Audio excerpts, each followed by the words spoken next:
bonjour à tous. Nous revoilà de retour.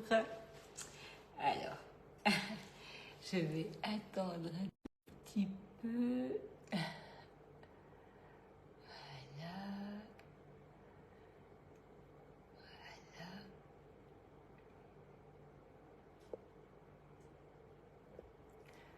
Voilà.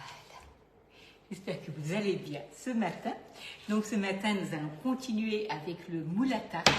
Donc le moule à tarte avec lequel vous aviez vu donc la tourte au poireau. Mais c'est vraiment un grand classique, un basique que vous allez utiliser tous les jours pour vos tartes, vos tourtes, vos quiches, vos tartes de limes et ainsi de suite. Bonjour, bonjour à tous. Alors, nous allons préparer notre pâte. Donc la pâte, vous allez commencer par prendre donc votre beurre et vous allez mélanger du sucre et un tout petit peu de fleur de sel. Bonjour, bonjour à tous. Une tarte, c'est toujours agréable et en plus, on a, si vous avez des fruits au congélateur, eh ben, c'est bien de les utiliser et du coup de faire plaisir à toute la famille parce que même si on a mangé beaucoup de desserts à Noël, c'est pas grave, on a toujours quand même envie ou besoin de se faire plaisir après le repas. Une petite pincée de fleur de sel et on va rajouter le sucre. Bien entendu, je vous remettrai les ingrédients, il n'y a aucun problème. Salut Valérie, salut Anne-Charlotte, bonjour Cathy. Voilà, donc là, vous avez votre beurre, vous avez votre sucre. Bien entendu, vous pouvez acheter une pâte, ça ne se pose aucun souci. Mais en même temps, les pâtes maison, c'est tellement bon. Et c'est tellement vite fait. Voilà. Et c'est vrai qu'on a un autre goût et vous pouvez largement mieux la conserver une fois qu'elle est cuite. Hein, parce que c'est vrai qu'une pâte feuilletée du commerce, ben, le lendemain, c'est un peu ramollo, surtout avec les quiches. Hein. Donc là, on a notre beurre, donc on a notre sucre, on a notre œuf, on mélange tout ça. On va rajouter la farine et on va étaler tout ça dans le moule à tarte. Bien entendu, les ingrédients, il faut qu'ils soient de la même température pour avoir quelque chose qui se lie bien. Voilà. Donc avec la spatule, le cul-poule, vous pouvez bien entendu le faire tout simplement à la main. Ça, ce n'est pas non plus un problème.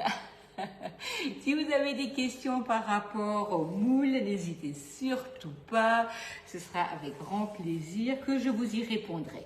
Donc le moule pour toute utilisation, on le rince à l'eau chaude, on le pose sur la plaque perforée et on le met, donc on met la préparation dedans et c'est fini.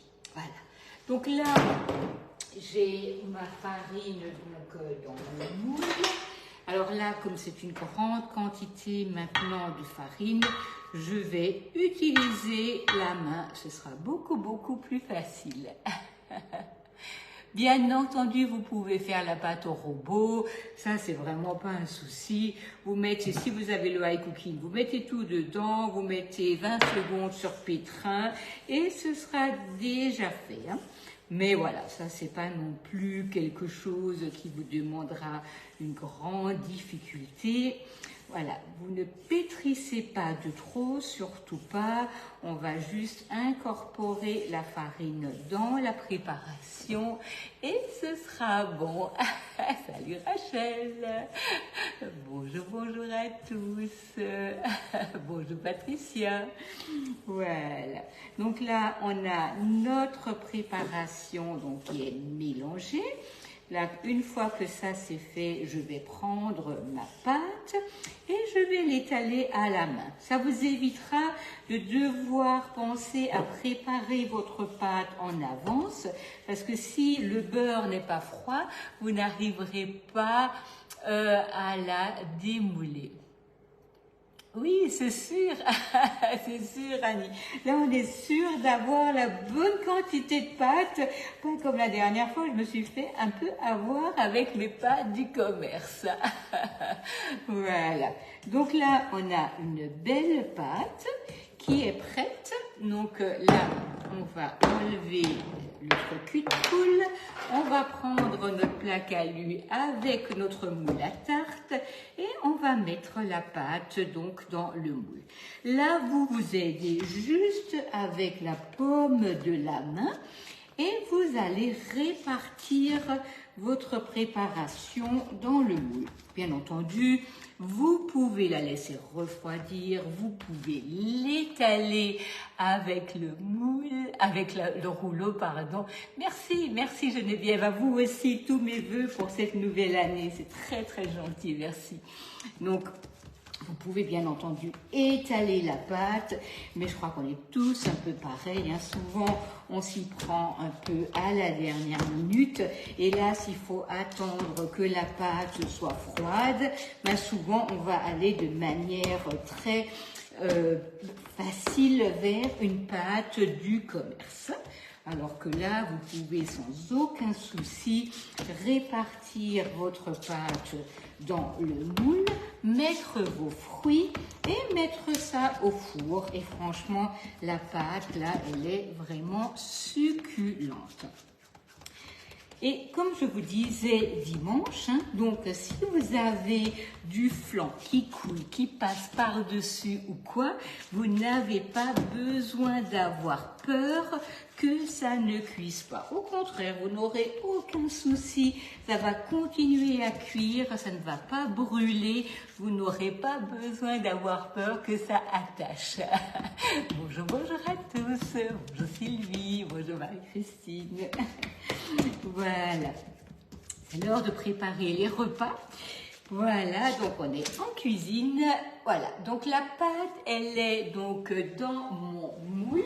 Maintenant, je vais prendre mes couettes que j'avais mis au congélateur et je vais commencer par les répartir. Alors les couettes, pour les avoir bien ouvertes au congélateur, je les dépose sur la plaque perforée ouverte et une fois qu'elles sont bien ouvertes et congelées, je les mets dans un sachet et comme ça, quand je les reprends pour faire ma tarte, ils ne collent pas ensemble et ça, franchement, c'est génial. Donc, plaque perforée, ça vous l'utilisez donc quand vous faites vos préparations pour avoir donc une bonne tenue et une bonne conduction au niveau de votre préparation, mais également quand vous mettez vos fruits au congélateur, donc vous les ouvrez, vous posez ça sur la plaque, vous mettez au congélateur et une fois que c'est donc congelé, vous allez mettre tout ça en sachet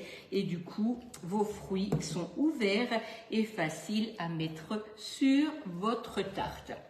Vous aurez un résultat beaucoup plus joli et surtout, vous n'allez pas vous casser la tête à essayer de défaire vos fruits pour avoir quelque chose de présentable au niveau de votre tarte. Hein.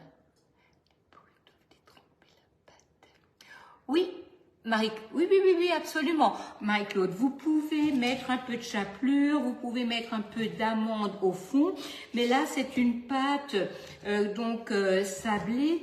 Je vous rassure, elle ne va pas se détremper parce que je vais justement là vous expliquer, je vais la mettre, mon four est à 210 degrés. Donc, et je vais tout de suite la mettre 10 minutes dans un four très chaud. Puis, on va rajouter le flan et on va descendre en température et on aura une pâte bien croustillante. Merci beaucoup Marie-Claude. Justement, c'est hyper important ça que votre pâte ne soit pas tout ramollo parce que sinon, c'est bien dommage pour la pâte et on n'a pas ce croustillant qu'on attend. Voilà. Donc là, on a nos fruits dessus. Donc là, je vais mettre un tout petit peu de sucre rond par-dessus. Voilà, un petit peu, hein, donc pas beaucoup, parce que je vais mettre un peu de sucre dans mon flan tout à l'heure.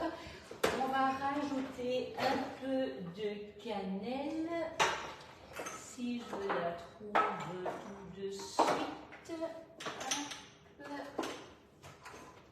Ça, c'est quand on range pas au bon endroit les choses. Donc là, vous avez toujours des épices sur la boutique. N'hésitez pas à aller voir.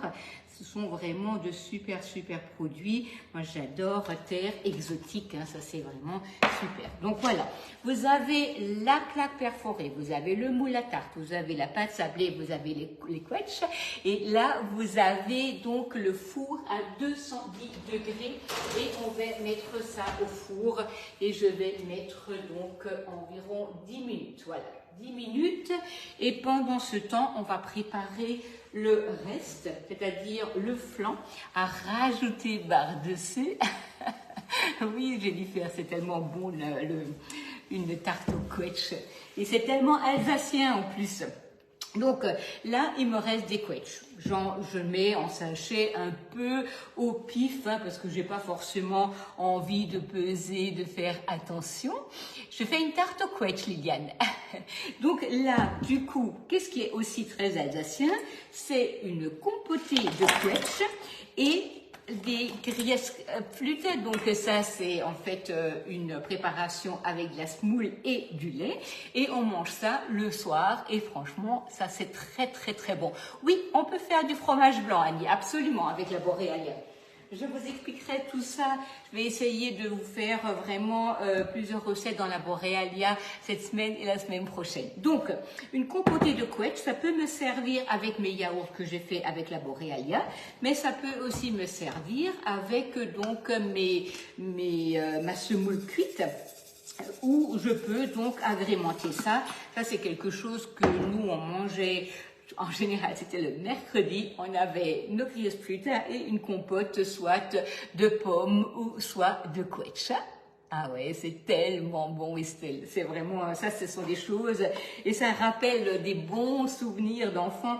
Et en hiver, c'est tellement agréable. Voilà. Donc là, on met ça à cuire tranquillement, et on n'a même pas besoin de faire attention. Ça va cuire et ça va se compoter tout seul. Voilà.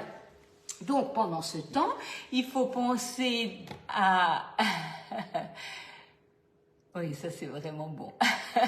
Il faut penser à préparer donc le flan pour la tarte. Donc ici dans mon pichet, ça c'est vraiment un produit que nous avons dans le catalogue et qui est tellement pratique avec les moules pour remplir les ingrédients, mais aussi avec le robot pour remplir donc dans le robot, parce que parfois il faut passer par le petit trou du couvercle. Donc j'ai mis 2 œufs, j'ai mis environ 50 g de sucre et j'ai mis 150 g de crème liquide entière. Donc on va mélanger tout ça. Une fois que la tarte a saisi, je vais mettre ça donc par-dessus et on va tranquillement laisser cuire à 180 degrés pendant environ une bonne demi-heure. Donc la température des fours est... Oui, je suis alsacienne, Jennifer, absolument. Une vraie de vraie, d'ailleurs, je pense que ça s'entend. Donc, on va laisser donc ça un tout petit peu en attente. On va sortir la tarte, on va le verser dessus et on va remettre au four. Estelle, il est gradué effectivement, mais en fait la graduation est transparente, donc il faut vraiment regarder de très près pour le voir. Moi, je dirais pas forcément que ce pichet est idéal à cause de la graduation, mais il est vraiment idéal pour remplir les différentes formes. Par exemple, on a quelque chose de liquide et on veut remplir dans les empreintes. C'est vrai que là, du coup, c'est hyper pratique, surtout si les empreintes sont très petites. J'en profite pour vous montrer les petits cœurs qui sont en offre. Je vais les utiliser cette semaine pour vous montrer un peu ce qu'on peut faire dedans. Ils sont magnifiques.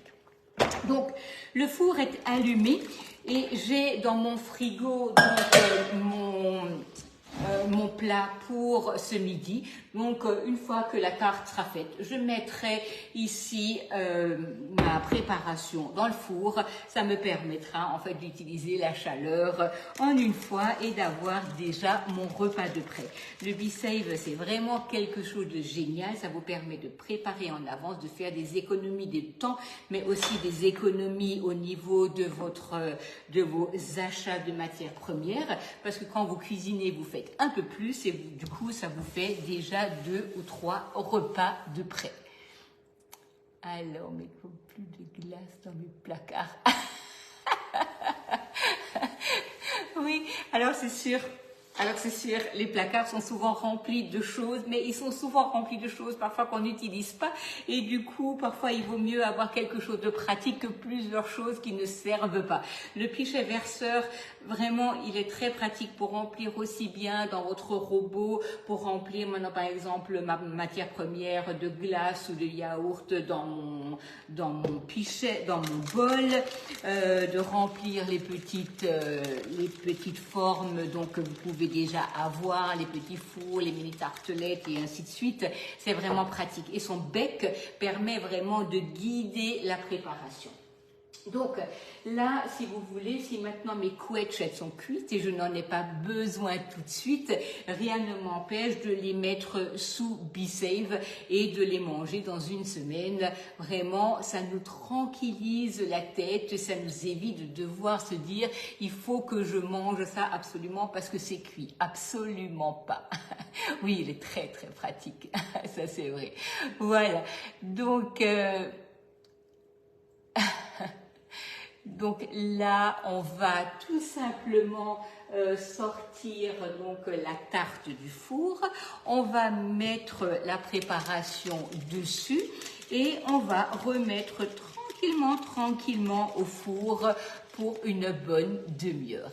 Donc la cuillère magique, ça c'est pareil, c'est un ingrédient, enfin c'est un produit que vous allez utiliser aussi bien pour monter une mayo, pour monter un blanc-neige, pour émulsionner une vinaigrette. Ce sont des choses que vous allez utiliser tous les jours. Donc voilà, je vais sortir ça du four, même si c'est pas encore tout à fait 10 minutes, ça n'a pas tellement d'importance.